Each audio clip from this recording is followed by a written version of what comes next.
भगवान ने कहा कि 1 वर्ष तक कोई मेरी नित्य पूजा न कर पावे, मेरी नित्य पूजा करना चाहिए, नित्य अभिषेक करना चाहिए। 1 वर्ष तक कोई न कर पावे, केवल विधि पूर्वक शिवरात्रि का व्रत कर ले और रात्रि भर जाग कर 4 प्रहर बैठ करके मेरा अभिषेक कर ले, तो उसे वर्ष भर की मेरी पूजा का पुण्य प्राप्त हो जाएगा।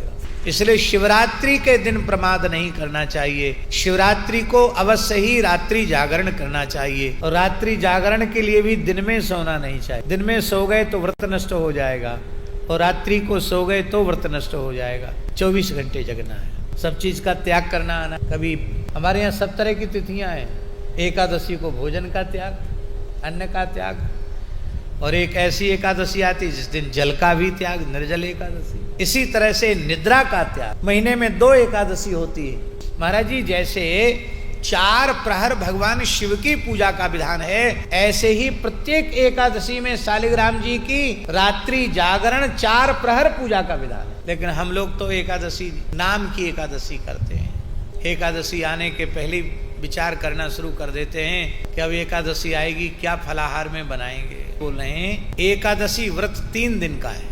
10वीं को एक समय भोजन करना, और द्वादशी को एक ही बार पारायण करना, फिर द्वारा कुछ नहीं लेना, और एकादशी को कुछ न लेना। ये उत्तम एकादशी है, सर्वोत्तम एकादशी है। एकादशी को जल भी न लेना। उतना संभव न हो तो जल पीकर रहना, उतना भी संभव न हो तो केवल दूध पीकर रहना, उतना भी संभव ना हो तो फल खाकर रहना। पर दिन भर बकरी जैसे मुंह चलाना ये ठीक नहीं। किसी भी व्रत में नमक खा लेने से व्रत का आधा पुण्य नष्ट हो जाता है। इसलिए ये बात जो है ना कि फलाहारी नमक और आहारी नमक, ये हमारी चटोर जवान की कल्पना है।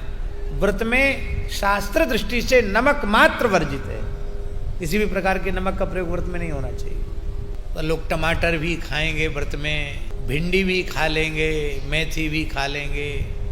वह हल्दी में क्या दोष है, हल्दी भी खा लेंगे, सब खाएंगे। ये एकादशी का स्वांग है, एकादशी नहीं है। ठीक शिव चतुर्दशी व्रत भी इसी प्रकार का है। हाँ, अब किसी को शुगर हो गया है और बेचारे को इंसुलिन लेना पड़ता है, बार बार गोली खानी पड़ती है, उसकी तो बेचारी की मजबूरी है। वो कुछ खा कर के व्रत कर ले तो वो उसके लिए क्षमा है।